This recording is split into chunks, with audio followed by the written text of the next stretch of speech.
Another thing that comes to mind about people in yoga at the moment is who should be doing yoga? Should men be doing yoga? Should people that are into hip hop or rap or anything else be doing yoga? Isn't it just a girls thing? Don't just women do yoga? Isn't it just really easy? You just lie there and you just say Om a few times, try and put your leg behind your head and then go home and say you've done a yoga class. Isn't that what yoga is? Isn't it just for girls? I get that a lot. And then when I show some of the movements that you have to do, and occasionally I've been out with friends and they've said, okay, isn't it just yoga for girls, Neil? And I show the movements that you have to do in yoga and they just break out in sweats trying to do these things, fall all over the place and can make complete fools of themselves trying to do yoga. These are strong people that think that yoga is a male activity, female activity only. So physically, I would say that it's definitely not a female activity only, exclusively.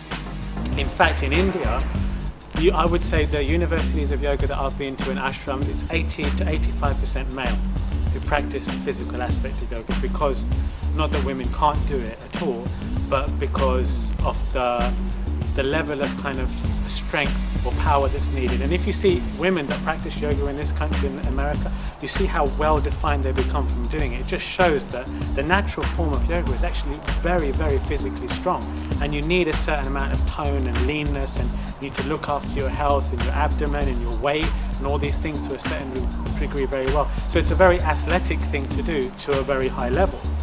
So I would challenge any man that thinks that yoga is for girls to come to one of my classes, one of my intermediate or advanced classes, and see how it feels and see whether it's something that only a girl could do. As far as the aspects of mental side of yoga go, you require a lot of discipline, mental discipline, and you have to use a lot of reason. Yoga is described as a science, and so you have to approach it with, if you like, you could term the male side of the brain, or the right side of the brain, or the sun side as they call it in yoga, which is reason-based.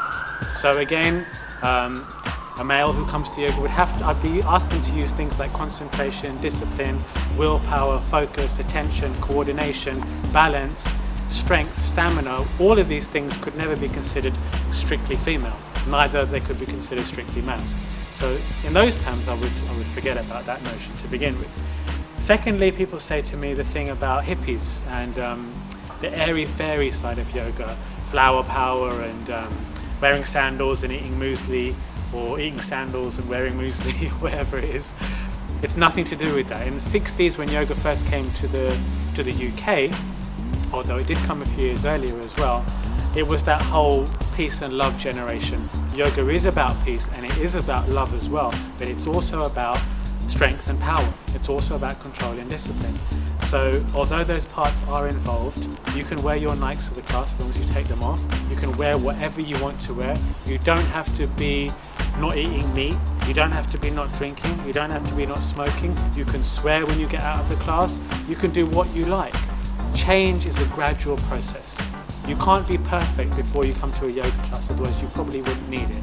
You can't be a sadhu or a priest or some spiritual great entity or force as a human and then come to a yoga class, because I don't need you there. You don't need me.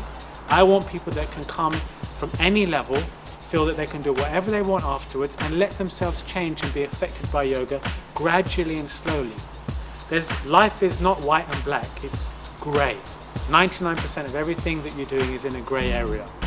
So before you get to those higher states of yoga, give yourself time. Be patient. Don't judge others and others won't judge you. And I certainly, as a yoga teacher, will not judge anyone. Be yourself in the class. Yoga is about accepting everyone in society.